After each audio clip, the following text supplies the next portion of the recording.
Hi friends, ಹೇಗಿದ್ದೀರಾ ಎಲ್ಲರೂ? ಇವತ್ತು ಬಂದ್ಬಿಟ್ಟು ಪಾನಿಪುರಿ ಮಾಡುವ ಅಂತ. ಎಲ್ಲರೂ ತುಂಬ ಇಷ್ಟಪಡುವಂಥ ಪಾನಿಪುರಿ ಮಾಡೋಣ ಮನೆಯಲ್ಲಿ ಅಂತ ತುಂಬ ಮಕ್ಕಳೆಲ್ಲ ಇಷ್ಟಪಟ್ಟು ತಿಂತಾರೆ.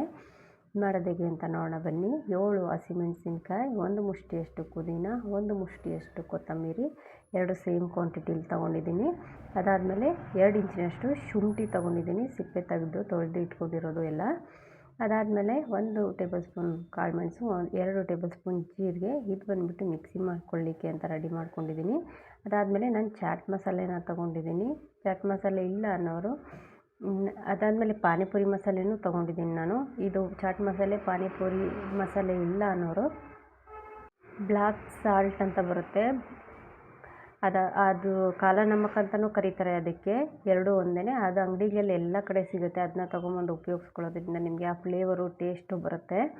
ಇದಕ್ಕೆ ರುಚಿಗೆ ತಕ್ಕಷ್ಟು ಉಪ್ಪು ಹಾಕ್ಕೊಳ್ತಾ ಇದ್ದೀನಿ. ಈ ರುಬ್ಬಕ್ಕೆ ಇಷ್ಟೇ ಹಾಕ್ಕೊಳ್ತಾ ಇರೋದು. ಇದಕ್ಕೆ ಸ್ವಲ್ಪ ಐಸ್ ಕ್ಯೂಬ್ ಸೇರಿಸ್ಕೊಳ್ಳೋಣ, ಯಾಕಂದರೆ ಕಲರ್ ಚೆನ್ನಾಗಿರುತ್ತೆ, ಗ್ರೀನ್ ಕಲರೇ ಇರುತ್ತೆ. ಮತ್ತು ಪಾನಿ ಸ್ವಲ್ಪ ತಣ್ಣಗಿದ್ದಷ್ಟು ನಿಮಗೆ ಟೇಸ್ಟ್ ಅನ್ನೋದು ತುಂಬ ಚೆನ್ನಾಗಿರುತ್ತೆ.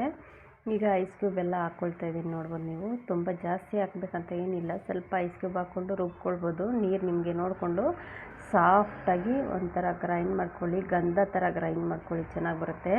ಅರ್ಧ ನಿಂಬೆಹಣ್ಣಿನಷ್ಟು ಹುಣಸೆ ಹಣ್ಣನ್ನು ನೆನೆಸಿಟ್ಕೊಂಡಿದ್ದೀನಿ. ಈಗ ಮಿಕ್ಸಿಯಲ್ಲಿ ಹಾಕ್ಕೊಂಡು ರುಬ್ಕೊಂಬಂದಿದ್ದಂಥ ಮಸಾಲೆ ಇದೆಯಲ್ಲ, ಅದನ್ನ ಸ್ವಲ್ಪ ಸೋಸ್ಕೋತಾ ಇದ್ದೀನಿ. ಈ ಗಟ್ಟಿ ಅಂಶ ಏನಿದೆಯಲ್ಲ ಅದೆಲ್ಲ ಮೇಲೆ ಉಳ್ಕೊಂಬಿಟ್ಟು ಲಿಕ್ವಿಡ್ ಅನ್ನೋದು ನಮಗೆ ಚೆನ್ನಾಗಿ ಸಿಗುತ್ತೆ. ಲಿಕ್ವಿಡ್ ಸಾಕಾಗುತ್ತೆ ನಮಗೆ. ಇದೆಲ್ಲ ಫುಲ್ ಇದ್ದರೆ ಒಂಥರ ತರಿ ಥರ ಆಗಿಬಿಡುತ್ತೆ. ಮತ್ತು ಇನ್ನೊಂದು ರೌಂಡ್ ಅದನ್ನೇ ಮಿಕ್ಸಿ ಮಾಡಿಕೊಂಡು ಚೆನ್ನಾಗಿ ಸೋಸ್ಕೊಂಡು ನಾನು ಲಿಕ್ವಿಡ್ ಅನ್ನೋದು ತಗೊಳ್ತಾ ಇದ್ದೀನಿ. ಖಾರ ನಿಮಗೆ ಜಾಸ್ತಿ ಬೇಕಂದರೆ ಸ್ವಲ್ಪ ಮೆಣಸಿನ್ಕಾಯಿ ಜಾಸ್ತಿ ಹಾಕ್ಕೊಳ್ಳಿ. ನಾನು ಮಾಡ್ತಿರೋದು ಬಂದುಬಿಟ್ಟು 20 ಜನಕ್ಕೆ ಆಗುತ್ತೆ. ಈಗ ಹುಣಸೆಹಣ್ಣು ನೆನೆಸಿಟ್ಕೊಂಡಿದ್ವಲ್ಲ ಅದನ್ನು ಕೂಡ ರಸನ ತಗೊಂಡಿದ್ದೀನಿ ನಾನು. ರಸನ ಎರಡೂ ಮಿಕ್ಸ್ ಮಾಡಿ ಇಟ್ಕೊಂಡಿದ್ದೀನಿ. ಈಗ 2 ಟೇಬಲ್ ಸ್ಪೂನಷ್ಟು ಪಾನಿಪುರಿ ಮಸಾಲೆ, ಅರ್ಧ ಟೇಬಲ್ ಸ್ಪೂನಷ್ಟು ಚಾಟ್ ಮಸಾಲೆ ಹಾಕ್ಕೊಳ್ತಾ ಇದ್ದೀನಿ. ಇದಕ್ಕೆ ಬೇಕಿದ್ರೆ ಚಿಟಿಕೆಯಷ್ಟು ಗರಂ ಮಸಾಲೆ ಕೂಡ ಆ್ಯಡ್ ಮಾಡ್ಕೊಳ್ಬೋದು. ನಾನಿಲ್ಲಿ ಆ್ಯಡ್ ಮಾಡಿಲ್ಲ. ಅದು ಹಾಕ್ಕೊಂಡು ಕೂಡ ಟೇಸ್ಟ್ ಚೆನ್ನಾಗಿರುತ್ತೆ ಗರಂ ಮಸಾಲೆ. ಇದಕ್ಕೆ ಪಾನಿ ಎಲ್ಲ ರೆಡಿ ಆಯಿತು ನೋಡ್ಬೋದು. ಸ್ವಲ್ಪ ಐಸ್ ಕ್ಯೂಬ್ ಹಾಕ್ಕೊಂಡಿದ್ದೀನಿ, ಚೆನ್ನಾಗಿರುತ್ತೆ ಅಂತ. ಈಗ ಆಲೂಗಡ್ಡೆ ಬೇಯಿಸಿಟ್ಕೊಂಡಿರೋದು 4, ಅದಕ್ಕೆ 1 ಚಿಟಿಕೆಯಷ್ಟು ಚಾಟ್ ಮಸಾಲೆ ಸ್ವಲ್ಪ ಆ್ಯಡ್ ಮಾಡಿಕೊಂಡು ಉಪ್ಪು ರುಚಿಗೆ ತಕ್ಕಷ್ಟು ಹಾಕ್ಕೊಂಡು ಬೇಯಿಸಿದ್ದಂಥ ಬಟಾಣಿನ ಈಗ ಇದಕ್ಕೆ ಹಾಕ್ಕೊಂಡು ಚೆನ್ನಾಗಿ ಮಿಕ್ಸ್ ಮಾಡ್ಕೊಳ್ತಾ ಇದ್ದೀನಿ. ನೋಡಿದ್ರಲ್ಲ, ಆಲೂಗಡ್ಡೆನೂ ಬೇಯಿಸಿ ಎಲ್ಲ ನಾನು ಒಟ್ಟಿಗೆ ಬೇಯಿಸ್ಕೊಂಡಿದ್ದೀನಿ. ಸಿಪ್ಪೆ ತೆಗೆದ್ಬಿಟ್ಟು ಒಟ್ಟಿಗೆ ಬೇಯಿಸ್ಕೊಬೋದು ಬಟಾಣಿ ಮತ್ತು ಆಲೂಗಡ್ಡೆ. ಇದು ಬಂದುಬಿಟ್ಟು ಮನೆಯಲ್ಲೇ ಮಾಡಿರುವಂಥ ಪೂರಿ, ಇದು ರೆಡಿ ಮಾಡಿರೋದು. ಇದು ಕೂಡ ಮನೆಯಲ್ಲೇ ಮಾಡ್ಕೊಂಡಿರೋದು. ಇದು ಕೂಡ ಮನೆಯಲ್ಲೇ ಮಾಡ್ಕೊಂಡಿರೋದು. ಖಾರ ಬುಂದಿ ಪಾನಿನೂ ಮನೆಯಲ್ಲೇ ಮಾಡಿದ್ದು ನೋಡಿದ್ರಲ್ಲ ನೀವು. ಇದು ಬಂದುಬಿಟ್ಟು ರೆಡಿಮೇಡ್ ಪೂರಿ. ಇದು ಆಲೂಗಡ್ಡೆ ಬಟಾಣಿ ಮಿಕ್ಸ್ ಮಾಡಿ ಇಟ್ಕೊಂಡಿರೋದು. 1 ದೊಡ್ಡ ಈರುಳ್ಳಿ ಕಟ್ ಮಾಡಿಕೊಂಡು, 1 ಕ್ಯಾರೆಟ್ ತುರ್ಕೊಂಡು, ಸ್ವಲ್ಪ ಕೊತ್ತಂಬರಿನ ತೊಳೆದು ಸಣ್ಣದಾಗಿ ಕಟ್ ಮಾಡಿ ಇಟ್ಕೊಂಡಿದ್ದೀನಿ. ಈಗ ಎಲ್ಲ ರೆಡಿಯಾಗಿದೆ ನೋಡ್ಬೋದು ನೀವು.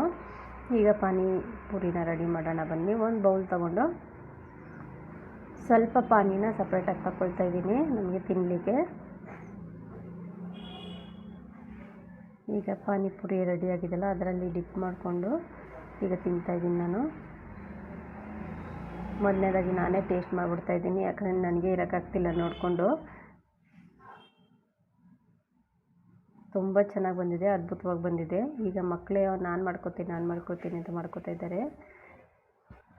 ಮೊದಲನೇದಾಗಿ 1 ಪೂರಿ ತಗೊಂಡು ಸ್ವಲ್ಪ ಆಲೂಗಡ್ಡೆ ಎಲ್ಲ ಮಿಕ್ಸ್ ಮಾಡಿ ಇಟ್ಕೊಂಡು ಬಟಾಣಿನ ಇಟ್ಕೊಂಡು, ಅದಾದಮೇಲೆ ಈರುಳ್ಳಿ ಕ್ಯಾರೆಟ್ ಇಟ್ಕೊಂಡು ಸ್ವಲ್ಪ ಸೇವ್ ಇಟ್ಕೊತಾ ಇದ್ದೀನಿ. ಟೇಸ್ಟ್ ಚೆನ್ನಾಗಿರುತ್ತೆ ಸೇವ್ ಇಟ್ಕೊಳ್ಳೋದ್ರಿಂದ. ಇದು ಮನೆಯಲ್ಲೇ ಸೇವು ಕೂಡ ರೆಡಿ ಮಾಡ್ಕೊಂಡಿರೋದು. ಆ ವಿಡಿಯೋ ಕೂಡ ಅಪ್ಲೋಡ್ ಮಾಡ್ತಾಯಿದ್ದೀನಿ. ಯಾರೆಲ್ಲ ನೋಡಿಲ್ಲ ಅನ್ನೋರು ಖಂಡಿತವಾಗಿ ನೋಡಿ ಅಂತ ಹೇಳ್ತೀನಿ. ಯಾಕಂದರೆ ಹೊರಗಡೆ ತೊಗೊಂಬರೋದು ಆರೋಗ್ಯಕ್ಕೆ ಒಳ್ಳೆಯದಲ್ಲ. ಅದ್ರ ಬದಲಾಗಿ ನೀವು ಮನೆಯಲ್ಲೇ ಮಾಡ್ಕೊಳ್ಬೋದು. ಈಸಿ ಆಗುತ್ತೆ, ತುಂಬ ಕಷ್ಟನೂ ಆಗಲ್ಲ. ನೋಡಿದ್ರಲ್ಲ, ಎಲ್ಲ ರೆಡಿ ಮಾಡ್ಕೊಳ್ತಾ ಇದ್ದೀನಿ ಮಕ್ಕಳಿಗೆ ಕೊಡಲಿಕ್ಕೆ. ಮಕ್ಕಳು ಕೂಡ ತಿಂತಾ ಇದ್ದಾರೆ.